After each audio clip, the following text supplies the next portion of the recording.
Hey guys, Jay Fitzloff from Vigil Games. I'm associate producer on Darksiders II, and we're here at the grand finale of the boss fights we've been showing you, and we are going deep, dark, underground to show you. This is my personal favorite out of all the bosses we have in the game.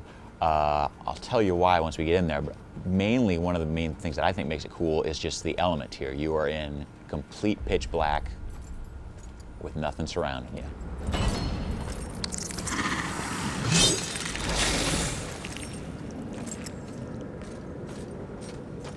I hoped a champion would arise who could face the corruption, and you have come far, horseman.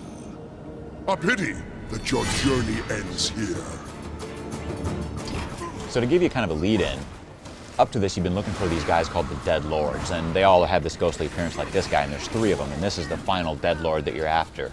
Now a lot of times you do end up having to fight them, and the first guy is actually kind of a gimme fight. The second guy has you do tasks for him.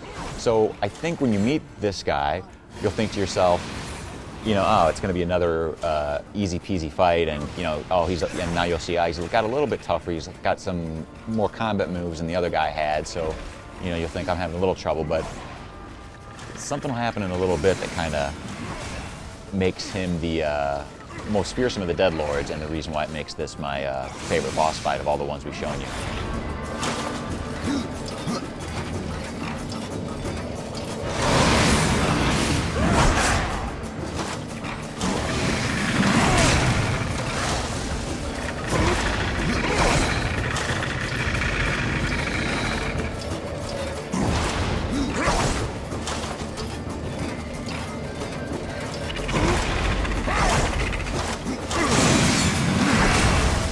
Now, I think I've said this before in all these boss fights, but again, the secret to any combat in Darksiders 2 is to always be moving. The second you stand still, things aren't going to work out for you. You can also see that this guy can block damage. Death didn't do any damage on that. Whenever somebody gets into a block maneuver, just give up, because you're not going to be able to hurt him. You have to get away. So this is why it's my favorite, because you think you've got this guy figured out, and then he gets on the back of a giant spider, and it turns into a whole different kind of battle.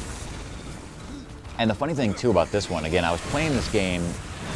You know, I worked on this game for 2 years, but you play the game in pieces. It takes a while for the whole game to come together. You can actually play through it from beginning to end, and we only achieved that, oh, I don't know, about a month ago or so. So I said to myself, hey, you know, I'm going to sit down and play through the game. I haven't actually gotten to actually play the game as it was meant to be played. So I was doing that, and just on a lark, I decided to myself, I'm going to go all spellcasting. So I had a build where I had no combat skills.